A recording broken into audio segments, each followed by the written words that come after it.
Pemirsa Dewata TV, kita akan lanjutkan lagi dialog terutama mengenai kapitalisme. Profesor Dasi mengatakan memang ada satu sisi-sisi bahwa tidak sepenuhnya kapitalisme berjalan di Bali, dan saya melengkapi bahwa memang saya sebut dengan kapitalisme hibrid. Maksudnya begini, bahwa memang ada orang yang betul-betul berpikir secara kapitalistik, artinya berpikir menghitung modal secara rasional, modal sekian, laba harus sekian. Tapi begitu dia mendapat laba 100%, kemudian dibagi tiga lagi, 30% untuk ritual, 30% untuk modal, dan 30% untuk sosial. Sosialnya memberaya. Jadi ternyata itu banyak pula di Bali. Berarti Fukuyama bisa gugur di Bali. Bisa gugur itu tidak. Itu yang saya katakan, bahwa memang orang untuk mencari pengupo jiwa, orang untuk mencari pendapatan itu memang tidak bisa dilepaskan saat ini dengan persoalan apa yang disebut kapitalis. Karena 5 faktor yang menyebabkan orang bisa melakukan kegiatan ekonomi. Satu, adanya unsur manusianya, atau sumber manusia. Yang kedua, unsur modalnya.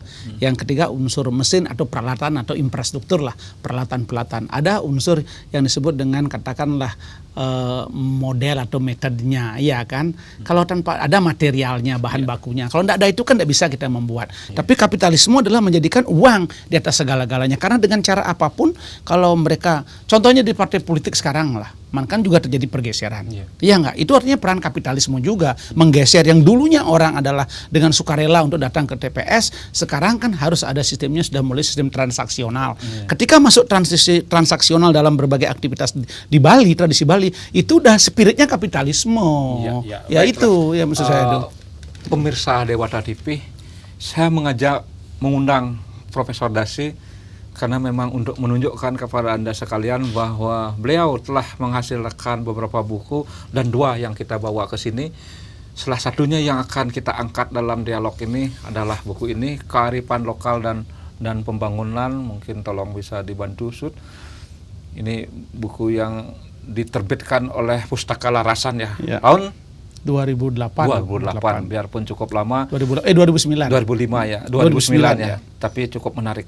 Di dalam buku ini kita akan melihat bagaimana Profesor Dasi mencoba melawan teori-teori modern dengan mencoba mengkaitkannya dengan kearifan lokal. Saya mengatakan bahwa itu hanyalah khayalan Profesor Dasi, tapi bagaimana dia menjawab pertanyaan-pertanyaan berikutnya itu akan menunjukkan bahwa apakah memang itu merupakan khayalan, karena banyak sekali katanya kearifan lokal yang konon bisa berfungsi untuk paling tidak mengganjal, mencegah atau melawan dalam tanda petik teori-teori besar di bidang ekonomi. Bagaimana, benar begitu? Iya, saya rasa kalau memang kita sepakat untuk menghormati dan menghargai kearifan lokal, bisa menjadi sebuah kekuatan kiri, walaupun tidak melawan, tapi menjadi kekuatan kiri karena kanan ini kuat sekali. Contohnya begini, masalah finansial. Kita punya konsep cingkraman yang disebut dengan konsorsium. Kalau dalam bahasa kapitalisnya adalah konsorsium. Kalau di Bali ada cingkraman, orang Bali semua adalah mengeluarkan uang masing-masing, katakanlah 1 juta aja rata-rata. Apa yang tidak bisa dimanfaatkan oleh orang Bali ini? Hotel bisa dibeli oleh orang Bali ini. Artinya apa? Kekuatan itu dengan konsep cingkraman bisa menguasai lembaga-lembaga ekonomi Bali yang menghasilkan uang untuk kepentingan penyamebrayaan, contohnya. Lalu kita juga mengenal konsep apa yang... Sebentar, cingkraman dulu. Iya, cingkraman. Iya, Om. Setelah itu kita lanjut ke yang lain. Mengapa kemudian cingkraman itu tidak berdaya menghadapi misalnya BPR atau apa?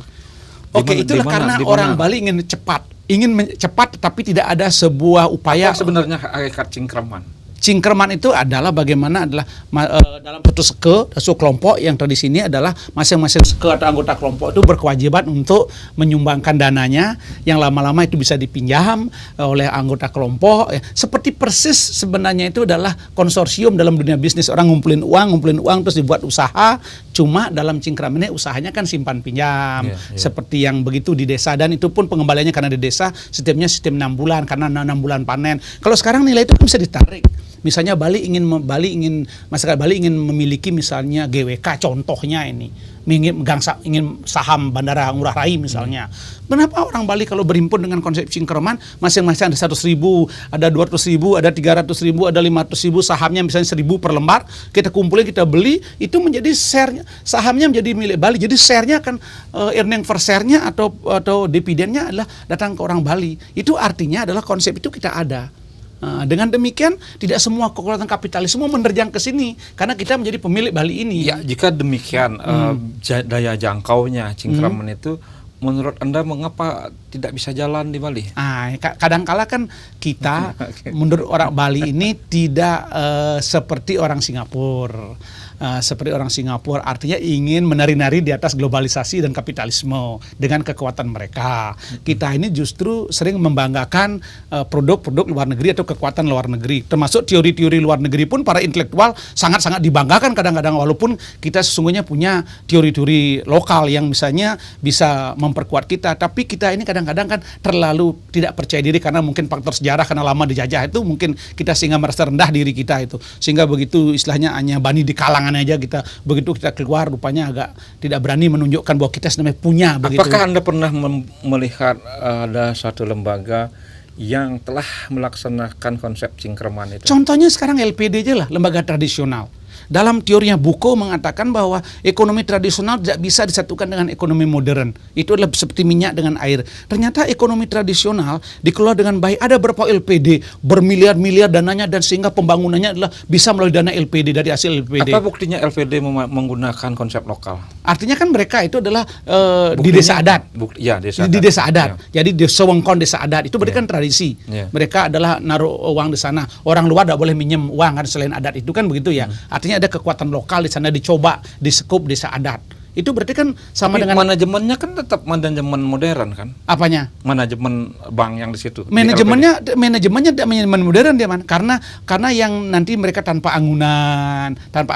Yang kedua adalah yang minjam adalah masyarakat di sana gitu loh. Tidak menggunakan analisis kredit segala-gala. Yang minjam di sana adalah warga di sana, disetujui oleh desa adatnya, direkomendasi oleh desa adatnya, makanya sudah dikeluarkan uangnya.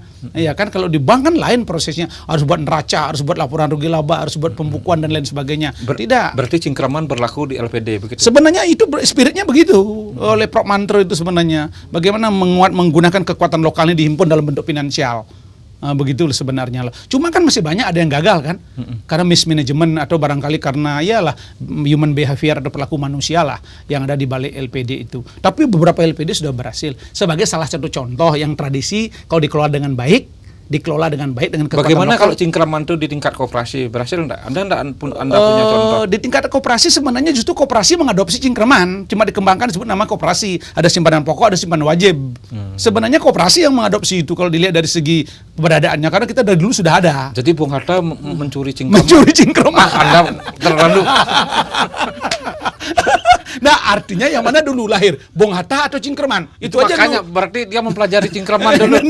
Artinya, jangan terlalu membanggakan diri. Cingkraman itu juga bisa ditemukan di wilayah Indonesia lain. Tetapi paling minimal karena komunikasi tidak ada zaman dulu tidak seperti sekarang, minimal itu jadi kekuatan lokal, improvisasi daripada manusia lokal loh Pak Nyoman. Walaupun ada di negara lain ada, tapi minimal itu adalah kreativitas orang lokal. Tapi walaupun sudah memiliki Cingkraman, banyak sekali koperasi yang gagal di Bali. Dalam sejarah perkoperasian kan tidak pernah. Lembaga koperasi gagal, lembaga apapun gagal itu hal yang biasa. Itu namanya mismanagement, tidak tertutup dimanapun. Kapitalisme pun ada yang gagal. Jadi persoalan gagal itu bukan karena persoalan prinsipnya adalah karena salah kelola. Salah kelola karena apa? SDM, sumber daya manusianya. Mengapa sumber daya manusianya cerdas? Karena tidak bermoral. Mungkin ada kelemahan dalam sistem Cingkraman itu. Mungkin Anda punya titik-titik lemahnya. Kalau kita melihat karena sistemnya adalah kepercayaan, modalnya kepercayaan, dia adalah anggota, sanksinya adalah sanksi kultural.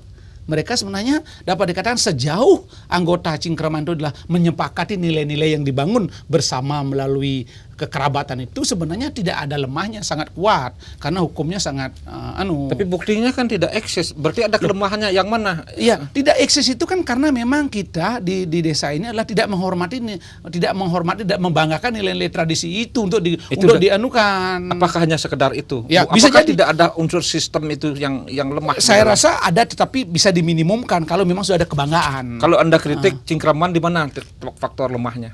Kalau saya mengkritik pada Cingkraman itu karena memang sense of belonging dan rasa memiliki dan rasa bangga itu tidak ada. Itu kembali manusianya, bukan sistemnya. Manusianya. Jadi karena sistemnya sudah sempurna begitu. Sistemnya sebenarnya sederhana. Sistem mereka itu sudah sempurna. Sudah sederhana. Sempurna mungkin belum. Sederhana artinya berdasarkan kepercayaan anggota melalui komunitas mereka. Cuma kan kembali kepada manusia yang lola itu, begitu terkumpul nanti dana Cingkraman terus diambil diambil oleh pimpinannya atau dikorup ya juga habis juga kan. Jadi persoalan leadership menjadi penting di sektor tradisi, terutama penting sekali pemimpin Ya, itu. setelah Cingkraman saya baca ada Nyeraki. Nyeraki ya. Itu Anda mengutip dari Profesor Bagus? Bukan mengutip Prof Bagus terus saya buat tugas seperti itu, saya buat tugas. Ya. Sayangnya Anda tidak sebut di dalam buku. Mungkin karena Prof Bagus ya suruh aja coba tulis tugas tentang Cingkraman dihubungkan dengan pertanian di Bali. Apa sebenarnya begitu aja. Cingkraman itu? Jadi bagaimana sih sebenarnya kok Cingkraman lagi? Apa? Sorry. Ceraki. Nyeraken begitu kan. Ya. Nyeraken itu artinya bagaimana kita dulu kan sebenarnya sudah ada konsep nyeraken itu di pekan itu kan di pasar-pasar tradisional ada terutama rempah-rempah kan. Artinya itu adalah one stop solution juga. Di sana kalau mau beli rempah-rempah apa ada di sana gitu loh. Jadi mirip dengan swalayan sekarang spiritnya. Apa juga ada di sana. Itu kan sepertinya sesuatu yang dicari-cari. Menyeraki itu kan cuma pengaturan tata letak barang saja Iya kan. benar.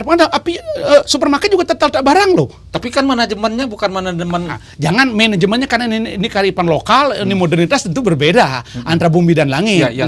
Terus. Tetapi konsep nyeraki itu adalah bagaimana orang itu adalah sekali datang kepada tempat itu sudah selesai urusan mereka dengan membeli misalnya rempah-rempah tadi itu. Ada tabil, ada kesuno, ada bawang, ada apa lengkap. Jadi spiritnya nyeraki itu memang menjadi menurut saya adalah tidak berbeda jauh dengan konsep pasar swalayan sekarang. Kita mesti harus uji setelah yang satu ini. Ya, bagus ya.